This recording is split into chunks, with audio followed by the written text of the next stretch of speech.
Hi అండి, నేను మీ Shilpa Vinay. Welcome to Vinsy kitchen. వేడివేడి అన్నము, కొబ్బరి పచ్చడి, అందులో కసింత నెయ్యి. కూర కూడా అవసరం లేదండి, రోజు కంటే కూడా 2 ముద్దలు ఎక్కువే తినేస్తారు ఈ పచ్చడితో, అంత బాగుంటుంది. కొబ్బరితో చేసే ఏ పచ్చళ్ళైనా, కొబ్బరి టమాటో, కొబ్బరి కరివేపాకు, ఇలా ఎలా చేసినా కానీ కొబ్బరి పచ్చడి చాలా అద్భుతంగా ఉంటుంది రుచి. అలాగే ఈ కొబ్బరి పచ్చడిని కూడా ఒకసారి ట్రై చేయండి. అన్నంలోకి, టిఫిన్స్లో కూడా చాలా బాగుంటుంది. ముందుగా స్టవ్ పైన ప్యాన్ పెట్టేసుకుని అందులో 2 టేబుల్ స్పూన్ల నూనె వేసి, నూనె కాగిన తర్వాత 4-5 పచ్చిమిర్చిని తుంపి వేసుకుని వేయించుకోవాలి. పచ్చిమిర్చి బాగా వేగిన తర్వాత ఇందులోనే 4-5 ఎండుమిర్చిని తుంపి వేసుకుని వేయించుకోవాలి. మీరు కావాలంటే మొత్తం పచ్చిమిర్చితో అయినా చేసుకోవచ్చు, లేదా మొత్తం ఎండుమిర్చితో అయినా చేసుకోవచ్చు. 2 కలిపి చేస్తే పచ్చడికి మంచి రుచి వస్తుంది. ఇవి బాగా వేగిన తర్వాత తీసి పక్కన పెట్టేసుకోండి. ఇప్పుడు ఇదే ప్యాన్లో 1/2 కప్పు మినపగుళ్ళు వేసుకుని వేయించుకోవాలి. మినపప్పు బద్దపప్పు అయినా పర్లేదు, ఈ విధంగా గుండుపప్పు అయినా వేసుకోవచ్చు. ఏదైనా సరే 1/2 కప్పు వేసుకొని లో ఫ్లేమ్లో చూడండి ఈ విధంగా ఎర్రగా వేయించుకోవాలి. మినపప్పు వేగిన తర్వాత ఇందులో 1 టీ స్పూన్ జీలకర్ర, 1 కప్పు పచ్చి కొబ్బరి ముక్కలు. నేను ఒక మీడియం సైజ్ కొబ్బరికాయలో సగం కాయ వేశాను. ఈ విధంగా చిన్న ముక్కలుగా కట్ చేసుకుని వేసుకోవాలి. కొబ్బరి ముక్కలు మరి ఎక్కువసేపు వేయించాల్సిన అవసరం లేదు, 1-2 నిమిషాల పాటు వేయిస్తే సరిపోతుంది. అది కూడా లో ఫ్లేమ్లోనే 2 నిమిషాల పాటు వేయించుకోవాలి. ఈ ముక్కలు కూడా లైట్గా కలర్ చేంజ్ అవుతాయి. ఇప్పుడు స్టవ్ ఆఫ్ చేసేసుకుని వీటిని ఒక ప్లేట్లోకి తీసుకుని పూర్తిగా చల్లారనివ్వాలి.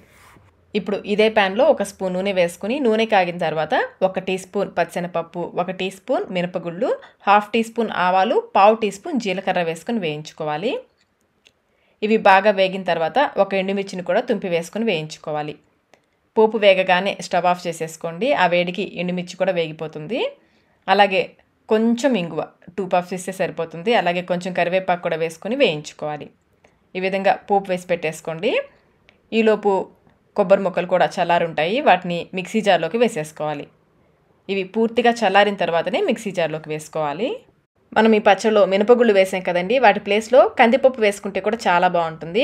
ఆల్రెడీ మన ఛానల్లో ఉంది ఆ రెసిపీ, లింక్ డిస్క్రిప్షన్ బాక్స్లో ఉంచుతాను, కావాలంటే ఒకసారి చూడండి.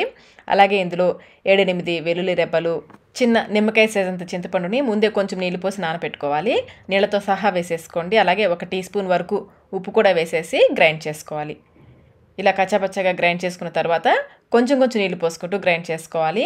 పచ్చడిని మరీ స్మూత్గా కాకుండా కొంచెం పలుకులుగా ఉండేలాగా గ్రైండ్ చేసుకోవాలి. కన్సిస్టెన్సీ కూడా చూడండి, మరీ పలుచగా కాకుండా మరీ గట్టిగా కాకుండా ఈ విధంగా ఉండాలి. పచ్చడిని గిన్నెలోకి తీసేసుకుని మనం ఆల్రెడీ పోపు వేసి పెట్టుకున్నాం కదా, ఆ పోపు వేసి కలిపేసుకోవడమే. అంతేనండి, కొబ్బరి పచ్చడి రెడీ అయిపోయింది.